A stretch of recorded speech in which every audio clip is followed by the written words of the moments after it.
We can never just live in the moment, can we? This is Bleacher Report, actually a day after the NBA Finals ended. Coming up with an article by Andy Bailey, written by Andy Bailey. Way too soon 2024-2025 NBA Power Rankings post NBA Finals. Now that it is post Finals and now that we can look forward to the upcoming NBA season, this is definitely interesting. I believe this is pre Alex Caruso trade, so that may have changed things. But just think in the mind of a guy or of a person who just watched the NBA Finals just end, making this list, and let's see how this looks. Let's see how this looks. I personally am recording this post Caruso trade. I am also recording this post NBA draft. But I also don't think anything in the NBA draft really happened to change these power rankings like crazy. I think some of the teams at the bottom maybe, but in terms of the top of the top stayed top of the top. You know what I'm saying? So let's see. Let's see what's going on over here. Number 30, the Washington Wizards. I believe this is their odds at winning a championship. This is at plus 100,000, bro. God. I think next season, as far as who the worst team in the league is going to be, it is between them and the Pistons. Blazers are going to be in that mix as well. I actually have faith in the Pistons, man. And I know that's crazy. And people weren't even fans of their draft night selection. But I don't know, man. I think the Pistons next season, they have to take that leap at some point, man. They have to take that leap from being one of the worst teams into the league into just being a play-in contender. Not even a play-in team, just a play-in contender. Similar to like the Rockets out west last season. And I think this season, man, someone outside of Cade, on top of Cade, is going to figure it out, man. I just have trust in the Pistons. So, yeah, I have the Wizards being the worst team in the league next season, man. I think they're going to be in the Cooper Flag they're going to be in the Cooper Flag sweepstakes. Ooh, also another team that'll probably be involved in the Cooper Flag sweepstakes is the Brooklyn Nets. And this is pre-Mikal Bridges trade, pre-OG Anunoby signing, so just keep that in mind. The Portland Trailblazers, so yeah, they got the Pistons at 29. Long story short, I'm not mad. I'm not mad at the Wizards and the Pistons being at the bottom. The Blazers are here as well, who got Denny Avdija from the Wizards, actually. So that's an interesting pick right there.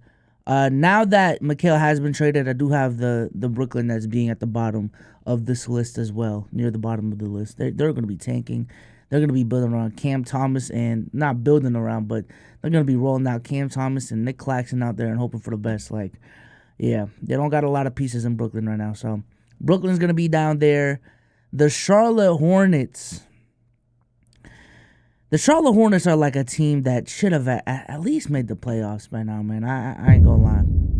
Like, I don't want to rush LaMelo because I don't want to entertain bust conversations.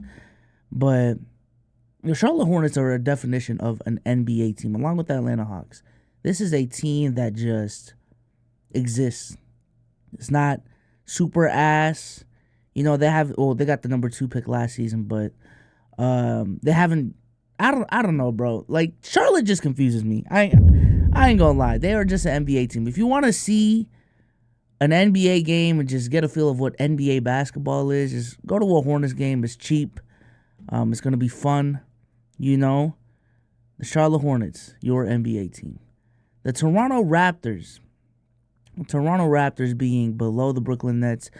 Again, this is a pre-Mikal Bridges trade, so I'm not mad at having the Raptors before the Nets, but now that it is post-Mikal Bridges trade, the Raptors are probably ahead of the Nets.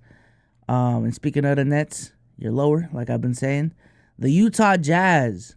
I think the Utah Jazz are a team that they're obviously not contending. I don't have them making the play-in tournament next season. But they got some pieces, man. I think that's a team that is just there's a lot of players on that team that could be serviceable. They're kind of like the Chicago Bulls of the West with better draft capital and young assets. You know what I'm saying? Like, there are a decent amount of players on that team that if they were on a contender would be so good, would be so valuable. But because they're in Utah and they're being asked to be one or two options, off the top of my head, I'm specifically talking about Laurie and Jordan Clarkson and Colin Sexton to a certain extent. It's just like not working out. So, yeah, Utah's still probably going to be at the bottom of the league next season, but I still don't think with the amount of talent that they got that they're going to be Brooklyn Nets, Washington Wizards bad, even in the West. You know what I'm saying? I think the missing piece for Utah right now is the missing piece. I don't think they have that guy yet. You know what I'm saying? Like, they got Keontae George. They have Walker Kessler. But I think they need, that bona fide cornerstone superstar, future superstar, potential future superstar. They just don't have that right now. You know what I'm saying? Which is fine. I think they're taking it slowly but surely. But yeah, the Jazz are going to be ass again next season. The Chicago Bulls, Josh Giddey is a player that they acquired ever since then. DeMar DeRozan looks like he's entering free agency. Zach LaVine should be traded. They got Kobe White there. I believe they drafted Matas Buzelis in this last draft. So they're getting, better, younger assets. And if Buzelis and Kobe White are a part of their future, I'm not too mad at that. I am not too mad at that. But again, this is a team that just needs to blow it up. Stop playing with DeMar's career. Stop acting like y'all about to do anything with DeMar's career on the Bulls. Same thing with Zach LaVine. Same thing with Lonzo. Same thing with Vooch, bro. Like, there are a lot of valuable players in Chicago that would be so much better in other situations that are just wasting their time in Chicago. So that's why I've been so, down on Chicago over this last year, is just because I hate it when teams waste people's times, like everyone's time. And Chicago has been that franchise over the last 3, 4, 5 years. So, yeah. I think the Bulls, as currently constructed, I don't think this is bad. The Atlanta Hawks made a headline in this past draft by not drafting Alexander Sarr.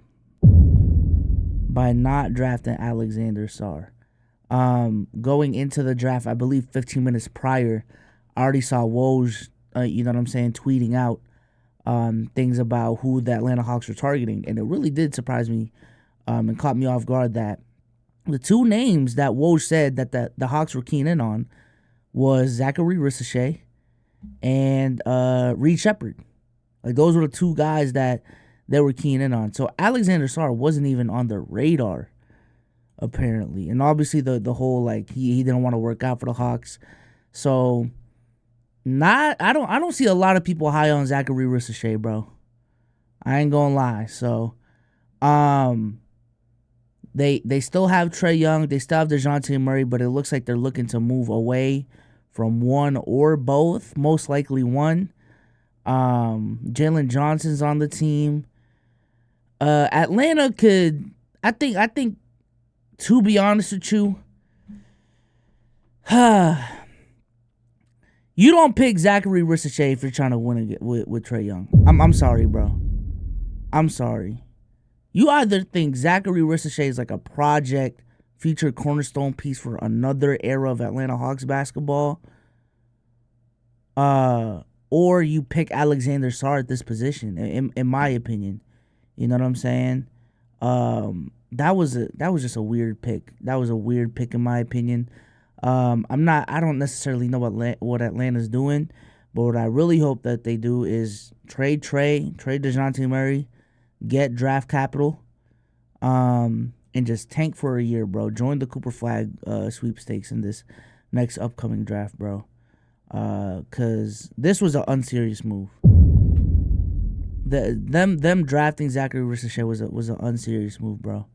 I ain't gonna lie. And maybe he'll prove me wrong, and this motherfucker's actually like the second coming of Luka Doncic. I don't know. French Luka. I don't know. But if you were trying to build around Trae Young still, I think Alexander Sarr alongside Trae Young would have been a much better fit than Zachary Ricochet, or you just trade this number 1 overall pick to get more win now dudes that are 24 to 27 that'll align with Trae Young's timeline as an Atlanta Hawk. You know what I'm saying? So I don't know what Atlanta's doing. San Antonio, they got who they get? Stephon Castle. Now, mind you, I'm not the biggest draft junkie, so if I'm wrong on the analysis of some of these draft things, I do apologize. But they got Stephon Castle, a 6'6" guard from UConn. I do know that. I do know he's good at defense as well. They did get the guard from Kentucky. It's not Ron Holland. It's someone else. And they traded him to Minnesota. That confused me a little bit. Now, I do know they have they would have a log jam at the guard position with, it's not Ron Holland, bro. I'm blanking on the name right now, chat. My bad. But him, it may be Ron Holland. Is it? I don't know. I don't know, bro. But the guy they sent to Minnesota, Devin Vassell and Stephon Castle, there would have been a log jam at that guard position. So I think they had to move away. And I think what San Antonio did by trading that draft pick was just getting more draft capital to load up for a bigger piece. You know what I'm saying? They may be loading up for a bigger piece that they just couldn't get on draft night. So they said, all right, we have so many picks. Let's move away this pick, get 2 more incoming, so that when a star that we're looking for comes around, now we got 2 more first-round draft picks to throw at them instead of a player that they may not even want depending on their needs. You know what I'm saying? Let them decide what they need with this draft pick. So I kind of see what San Antonio is going for. But San Antonio next year, again, it depends on what they're going to do in this offseason. If they're really just going to stay put and try to get another lottery pick next year and keep on building that way, or if they're going to be a little bit more aggressive with Victor Wembanyama looking like he's about to be a top 10 player next season. It truly does depend on that. But I'm not too mad. I'm not too mad at San Antonio at 21. I think they could be higher, though. They could be higher depending on the moves that they make. But I'm not too mad at San Antonio at 21. Miami at 20. Wow. Miami at 20. So Miami at 20 means they're Bleacher Report is projecting them to be a play-in team next season again. There have been a decent amount of rumors about Jimmy Butler leaving, but over the last 24 hours, there has been a resurgence of Jimmy actually coming back for one last year. And, having one last hoorah in Miami. He doesn't want to really go anywhere else. He's fine in Miami. And then he's going to prove his worth this season and try to get a big contract next season at age 36. So, geez Louise, I don't know what's going on in Miami right now, currently speaking. I said this after they got eliminated. All troll aside, I think this is a team that needs to pick a direction. Either trade Tyler Hero, trade Jaime Jaquez to really lock in on this Jimmy and Bam core that they got, or you trade Jimmy before he walks out of free agency for nothing and build around Bam, build around Jaime, build around Tyler Hero, and get some young assets on this team while Jimmy Butler is still valuable and still on the team. You know what I'm saying? So, Miami's a confusing team. And again, I understand as a Celtics fan, a lot of Miami fans don't like me, but I just, y'all have to be tired of every single year being an 8 seed, being a 6 seed, trying to pull off these crazy ass upsets in the playoffs and these outlier playoff runs. You know what I'm saying? And them amounting to, at this point, 0 rings in this Jimmy Butler era. And once y'all get to the finals, y'all aren't being taken seriously. So Miami, I actually agree on this. The Lakers at 19. Wow. The Lakers, they hurt me every year, man. And I'm not even obviously I claim to be a Celtics fan. A lot of people do know the Lakers are my second favorite team. But every single season, I just think This is gonna be the season outside of 2020 where they have a good regular season. And similar to the Miami Heat, for the last 2021, 2022, did they even make it in 22? 23, 24. They have gone on these really bad regular seasons, whether it's injury reasons or not.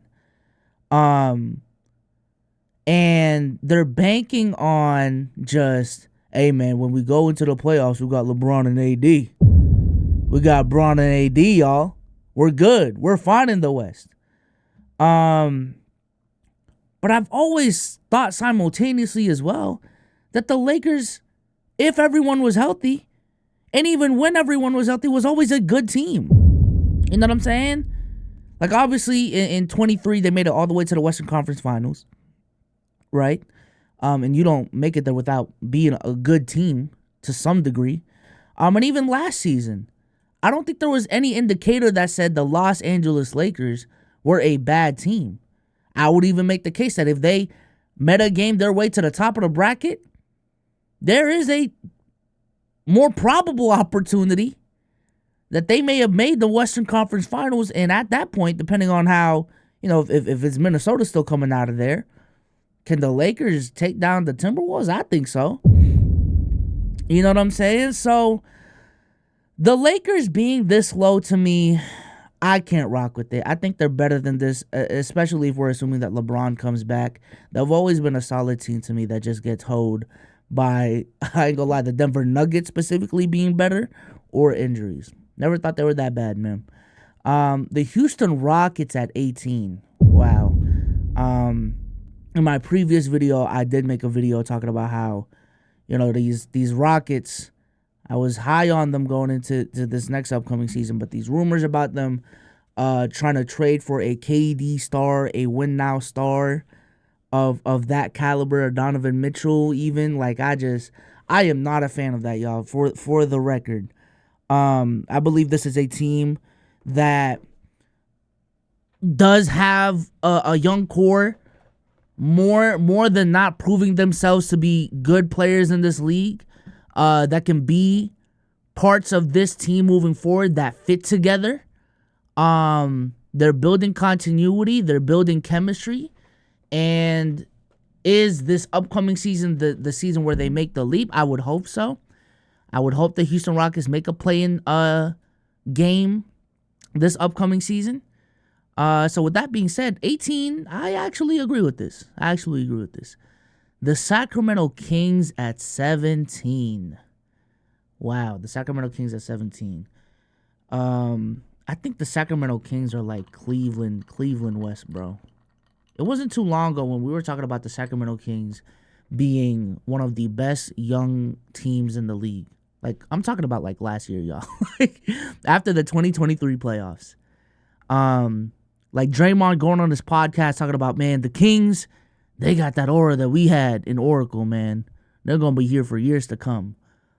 And for them to have the season that they had and going into next season, this being the projections for them, I don't think that's a good sign. I don't think that's a good sign at all. I think the X factor for them right now, because I don't think Sacramento will ever be like a crazy free agency destination. I think for the most part, Sabonis has peaked. De'Aaron Fox has peaked. Is Keegan Murray. Keegan Murray, whether it's unfair to you in your development, they need him specifically to catch up. They need him specifically to elevate and become a 1-2 punch with De'Aaron Fox in the perimeter. So I think their future honestly relies on Keegan Murray. But yeah, the Golden State Warriors ahead of the Kings and the Rockets. Warriors similar to the Heat in a way. Gotta pick a direction. Are y'all sticking with Stephen Dre, or is it done? You know what I'm saying? Is it done? This hybrid situation that they got where they're rolling out Stephen Dre out there with Kuminga, with B-Pods, and trying to win games with inexperienced players that just aren't ready for the moment. I don't think that's the move. I don't think that's the wave, man. This is going to be another year of Steph being older, another year of Draymond Green being older. I think the Warriors have been very fortunate that their games have aged the way that they have.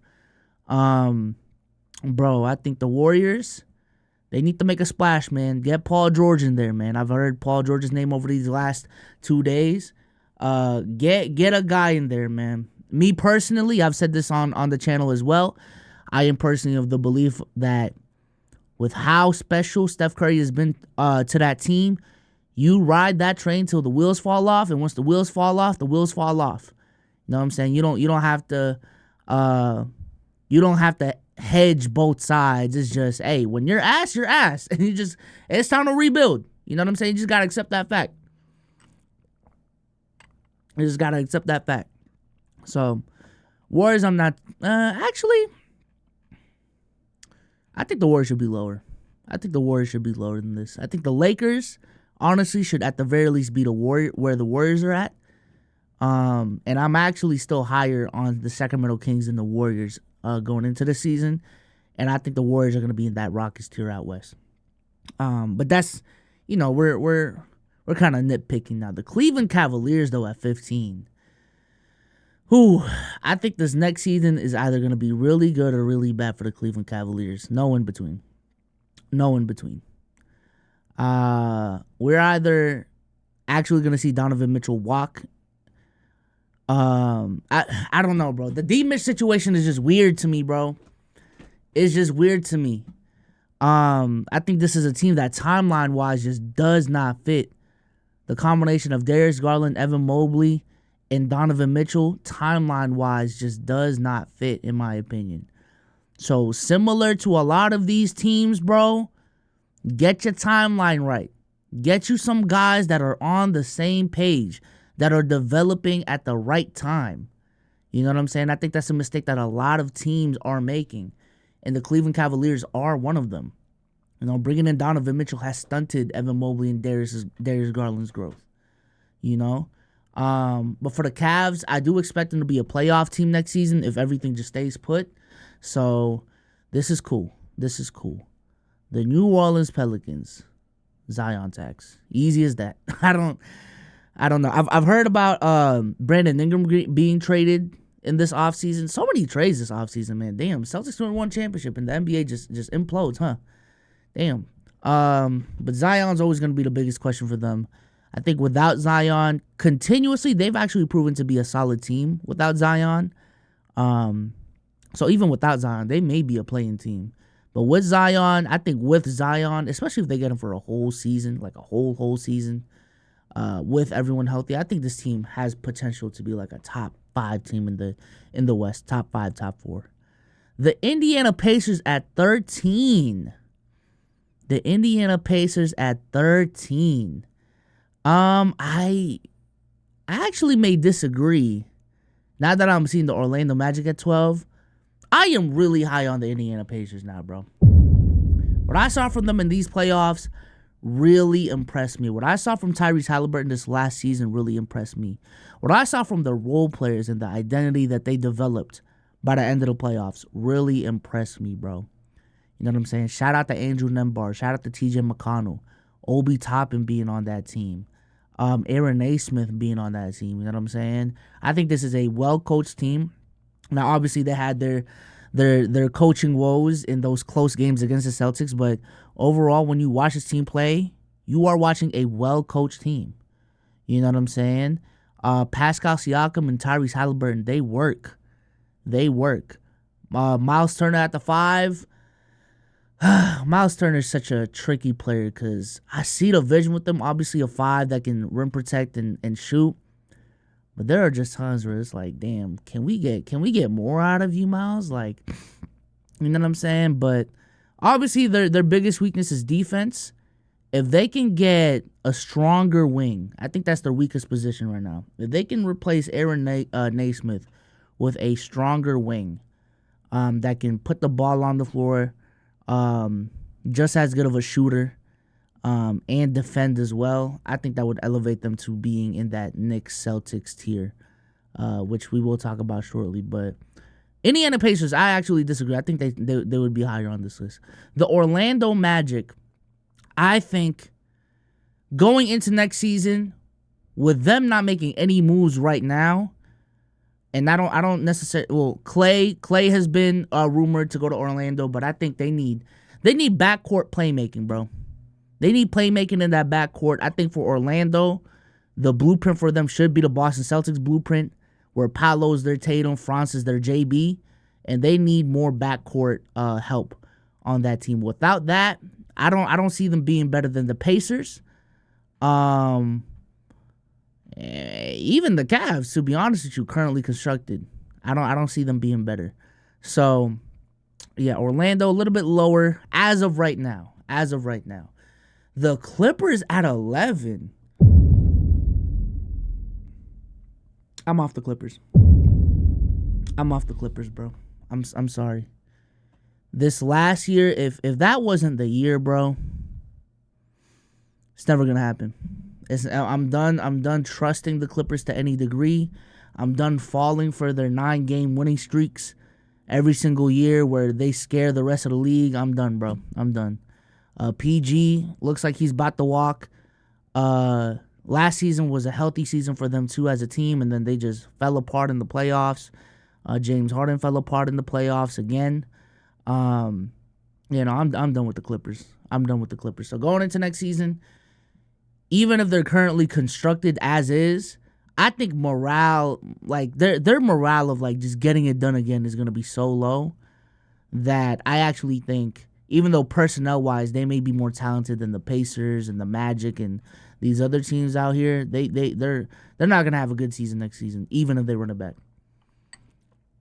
And at this point, I would love to see it again, but I highly doubt they're gonna have another healthy season of PG, Kawhi, and James Harden the way that they did, bro.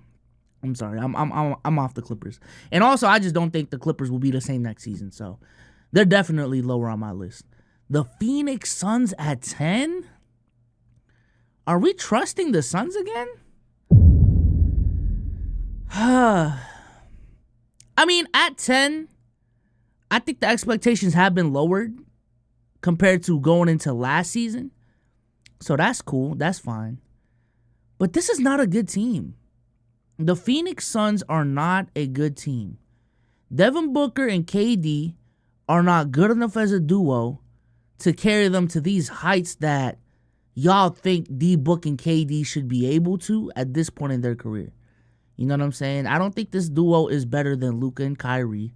I don't think this duo is better than JT and JB as a collective. I don't think this duo is better than AD and LeBron right now. And even AD and LeBron have had their limitations of what they can carry that team into. This team is a poorly constructed team. I'm sorry. Bradley Beal, I think it's clear cut after last season what Bradley Beal is going to be moving forward. They still don't have a point guard. They still don't have a center. Their bench is still ass. And now, if anything, they're looking to blow it up again and kind of recoup all of these assets that they lost trading for KD and D-Book. You know what I'm saying? So, I'm done with the Suns, bro. I'm done with the Suns. This is an unserious team. And for anyone to expect them to have such a turnaround of a season to the point where come playoff time, they're going to be ready to compete for a championship when you consider continuity, when you consider matchups and all of these other things. Nah, bro, KD and D-Book are not like that enough for them to be at this spot right here. Me personally, I would legitimately have the Suns in like this range right here with the Warriors and the Kings, bro. I'm done with the Suns. I'm done with the Suns, man. All right. Next up, we got the Memphis Grizzlies. The Memphis Grizzlies are interesting because we all know they were really good with Ja Morant. And obviously this last season, Ja Morant was suspended. He came back for a couple games, and then he was injured for the rest of the year. Honestly, their whole team was injured. I do think the Grizzlies are going to have a hell of a regular season. I do think the Grizzlies are going to remind, and Ja Morant is going to remind everyone who the fuck Ja Morant is. So I'm definitely looking forward to watching the Grizzlies in this next season. But at 9, I'm going to need to see the names above them. But yeah, I do think the Grizzlies are one of those teams that immediately are going to remind everyone like, yo, we cooled off for a season. You know what I'm saying? Like, hey, we got cooked. But we're back. Ja Morant is him. I love the addition of Marcus Smart on the team. Hopefully they keep him for at least one season. I just want to see Marcus Smart on the Grizzlies for one season at the very least. If they can get a five, wait, no, I thought they got Donovan Clingan. I forgot who they got in the draft already, but nah, bro, I'm very excited to see the Memphis Grizzlies this next season because I've always liked Desmond Bane, Jaren Jackson. I think we know who Jaren Jackson is now, so I think there's gonna be an adjustment in terms of his expectations. That's gonna be good for him. I still like the Grizzlies, bro, and I think Ja Morant specifically is gonna remind everyone, like, yo, I'm still him. You know, y'all were a little bit too focused on Ant. I'm still here. You know, so next up we got the Sixers. The Sixers honestly might be higher, man. And maybe this is me trying to, like, believe in the Clippers, but in a different way, because I do think there's a lot of parallels between the Sixers and the Clippers. But the 76ers, obviously, it does rely too much on Joel Embiid's health, how this team can go forward. But I really do think that because even this last season, just if Joel Embiid was healthy, which I know is always a if, right? If Joel Embiid was healthy throughout this whole season, I think the Sixers probably end the season as the 2 seed, like the clear 2 seed. I think the Sixers probably end as a clear championship contender. They may have been what everyone thought Milwaukee was going into last season if Joel Embiid was healthy throughout the whole season. You know what I'm saying?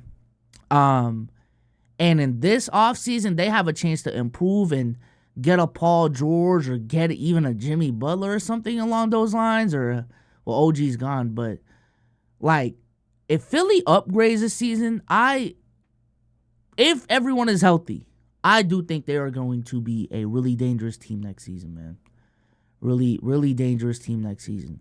Now, health is always going to be the biggest issue, and it seems like every single year, health is the issue as to why they don't go further. But in terms of how capable this team is, yeah, Philly's good. Philly's good. Next up, we got the Knicks. Now, this is coming the morning after OG committed to the New York Knicks, or the day after. It's not the morning anymore. Shout out to the Knicks, man. Shout out to the New York Knicks, man.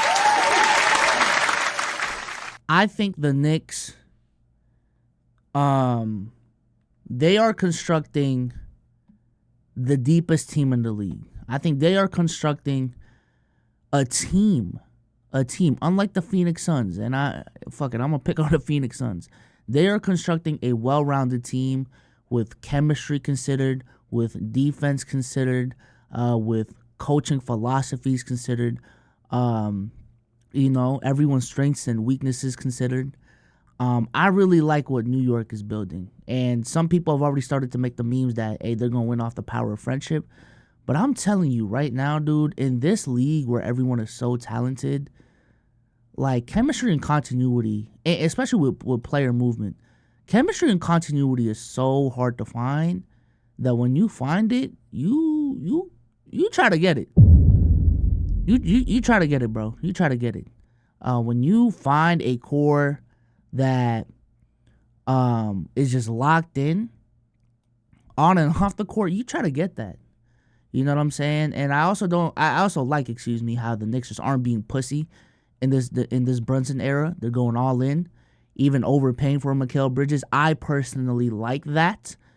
But yeah, the New York Knicks are going to be a problem next season for majority of the league.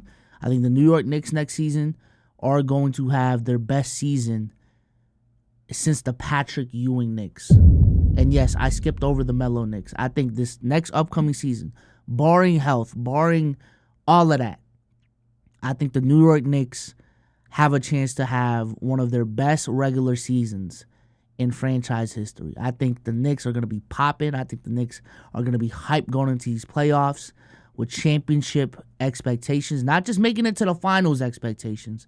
Guys, I think this past season, there's a chance they made it to the ECF, but them making it to the ECF was a success. You know what I'm saying? to me. I think with the moves that they've been making in this offseason, again, as long as everyone's healthy, this team right here has championship winning expectations going into next season. And I love that for the Knicks. Now, are there holes in that offense that we'll talk about once we talk about? Absolutely. Long story short, even though they added 2 wings that can get a bucket on their own, they're still lacking playmaking. They're still lacking playmaking from the perimeter. Honestly, just in general. They're still lacking playmaking, man. But shout out to the Knicks, man. I think the Knicks, again, this is post-Mikal trade. The Knicks are probably top 4 now, to me. Top 4. The Bucks at 6. The Bucks at 6. Whew. This offseason is going to be really big for the Bucks. It's going to be really big for the Bucks. I've heard rumors about Doc Rivers essentially internally blowing everything up in terms of getting a new coaching staff in there, in terms of trading Brook Lopez and making the outlook of this team just catered around Doc Rivers more than, building on what Mike Budenholzer had a year ago. So depending on what they do with that, this team could look different, and I just can't get a gauge on them right now, bro. I just can't get a gauge on them right now. I also think Giannis, he's creeping up in that Embiid territory of, you are injured a lot. Like, healthy regular seasons compared to Embiid, but come playoff time, you are injured a lot, Giannis. So what the fuck is really going on? I'm still worried about their backcourt depth as well, their backcourt defense as currently constructed. And I think, to me, they're going to be healthy going into next season. I think the regular season is such a different game compared to the playoffs. I think Doc Rivers, even through his faults, is a good regular season coach at the very least. He's just a guy that keeps choking in the playoffs. But I think in the regular season, he still has a really good track record of, being one of the best in terms of, when you got a playoff contending roster, what Doc Rivers can do with that. So yeah, I'm still high on the Bucks, man. I'm still high on the Bucks. I just think they had a really bad opening season with Dame, but I'm still high on the Bucks, bro. I don't think this is too bad right here. But I do think the Knicks, right now currently constructed, are better than the Bucks. So I would have the Knicks over the Bucks, but again, this is pre-Mikal trade, so I don't blame this roster right here. This article right here. Also, the Sixers are poised to be better than the Bucks as well. The Oklahoma City Thunder at 5. OKC right now, chat, is probably 3rd on my power rankings. Actually, probably 2. Going into next season, I am much higher on the Thunder not much higher. I am higher on the Thunder than the Nuggets, and I am higher on the Thunder compared to the Minnesota Timberwolves, which I have yet to see. And also, I haven't seen the Mavs, so the Mavs might be up here too. Yeah, I'm higher on the Thunder than the Mavs. Yeah, it's about to be Clamp City in OKC. To me, the biggest question with OKC is just the continued development of J-Dub and Chet Holmgren. I don't think it's gonna happen because I am higher on J-Dub and Chet than Darius Garland and Evan Mobley as it currently stands. But hopefully there isn't timeline issues with the Thunder because obviously SGA is ready to win right now. Like, motherfucker was second in MVP voting last season. They're already winning, best records in the conference and shit like that. So they're obviously poised to win right now. J-Dub and Chet just need to elevate. And Chet just had his rookie season. J-Dub just had his second season. So I'm not too harsh on that department, but they gotta up it now. But even as currently constructed, I am very high on this OKC Thunder team after they got the Caruso trade. I think the Caruso trade is their equivalent of the Celtics getting Drew Holiday. So I actually think this is too low for the Thunder. At 4, you got the Dallas Mavericks. I think the Dallas Mavericks, great team, right? Obviously, they made it to the finals. They beat who's in front of them. A lot of those teams were relatively healthy as well. They had a phenomenal season this last season. I'm going to be honest, though. I do think their path to the finals heavily predicated off of matchups. And I understand, like, that's the case for every single playoff, so I'm not really docking them. But essentially what I'm saying is, I just think the Thunder are a more well-rounded team than the Mavs. Even though the Mavs took them out, I think going into next season, the Thunder are going to be a more well-rounded team than the Dallas Mavericks. But the Dallas Mavericks are still going to be near, contenders in the West. They're still going to be really good. It's just, I don't know if the Mavs make it to the finals if, like, certain matchups just didn't happen the way that they did. You know what I'm saying? Like, I think the Thunder were a better team. They just got outplayed in the 7-game series. Like, that's happened before. The better team loses a series. I know that sounds crazy, but that's a personal belief of mine. I still think the Nuggets were a better overall team than the Mavs. And the Timberwolves, I think they just got cooked by the Mavs. Actually, I'm going to give it to the Mavs. I think the Mavs were just a better team than the Timberwolves last season. I'll give them that. I'll give them that. But I'm not too mad at the Mavs. Me personally, I just probably have them at that 5 slot. So, yeah, shout out to the Mavs. The Denver Nuggets at 3. That's actually where I have them placed. The Denver Nuggets, I think this past season was just a season where they lost some key players off the bench from their championship run. The core was still intact. They still showed that they were a championship-level team throughout the whole season. It's just they ran into a team that, was schemed against them better than any other team, and just got outplayed. There's no need to hit the panic button. There's no need to trade that core or anything. They just lost this year. You know what I'm saying? So, running back, I do think they need to get better pieces on that bench, though, and if they can improve, obviously, always look to improve. But the Denver Nuggets at 3, I am not mad at this. I am not mad at this right here. At 2, the Minnesota Timberwolves. My thing with the Timberwolves, as great of a season that they had, what's the improvement going into next season? Now, obviously, Ant would be the go-to answer to that, right? Ant's going to be better next season. But how much better? You know what I'm saying? Because Ant this season, I believe he averaged like 26, 27 points a game.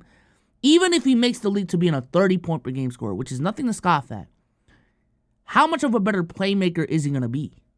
I think his defense is fine, but specifically from a playmaking perspective, how much better is Anthony Edwards going to be? And I think he's going to be a better playmaker, but enough to make a difference? I don't know. You know what I'm saying? But outside of Ant, is Cat going to get any better? Is Gobert? I think Gobert is just Gobert, you know? I don't think Gobert is going to get any better. That's Gobert. You know, is J-Mac may be the answer. Is J-Mac going to be a more consistent offensive producer for this team? I don't think Mike Conley's improving. I think Nickeil Alexander-Walker is who he is. I think Kyle Anderson is who he is. You know what I'm saying? So, my thing with them is just, I feel it. They're going to be a really good team again next season, and I do think it's time to put some respect on the Minnesota Timberwolves. Oh, Ron Holland was the name I was thinking of earlier, by the way. Was it? I don't know, bro.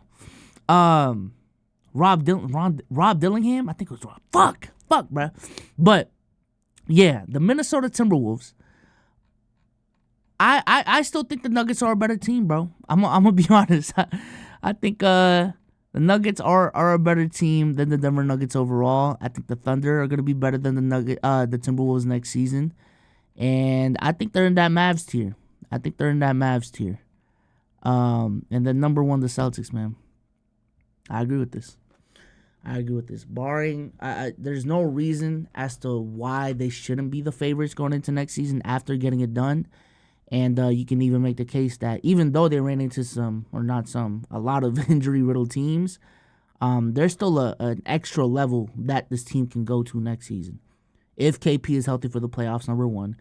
And listen, I know he already has a track record of being a playoff dropper and being inefficient in the playoffs, but shit, do it again. Like if JT's on timing next season, in the playoffs, if JB stays what JB is, Drew doesn't regress, Derek White doesn't regress that much, You know, Peyton Pritchard might even get better. I like the rookie that we drafted. I don't think he's getting that much PT. Sam Hauser stays what Sam Hauser is.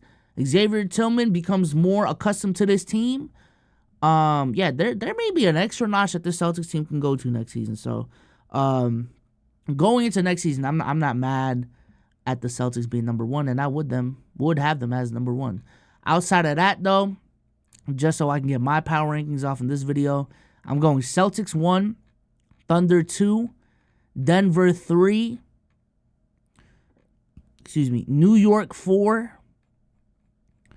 I would go, assuming they make a big splash, the Sixers at 5. After the Sixers, that's probably when I'm going to go the Mavs, if I haven't said the Mavs already. And then after the Mavs, I'm going to go Bucks. After the Bucks, I'm going to go... After the Bucks, I'm going to go... Honestly, maybe it's fool's gold. I'm going with the Lakers after the Bucks. Lakers after the Bucks, and then after the Lakers, maybe that's when we look at a Phoenix Suns, a Memphis Grizzlies in there. Oh, wait, have I mentioned the Timberwolves? Oh, my God. I don't know exactly what I've said already, chat. Let me say that again. Oh, my God. Celtics at 1, Thunder at 2, Nuggets at 3, Knicks at 4, Philly at 5, Timberwolves, Mavs at 6, Timberwolves at 7, Lakers at 8, and then that's when you start looking at the Suns and the Pacers and those teams right there. Oh my God, I was tripping, chat. But with that being said, let me know what y'all think. I feel like this list is about to age really poorly, but I'm out of here, man. Peace.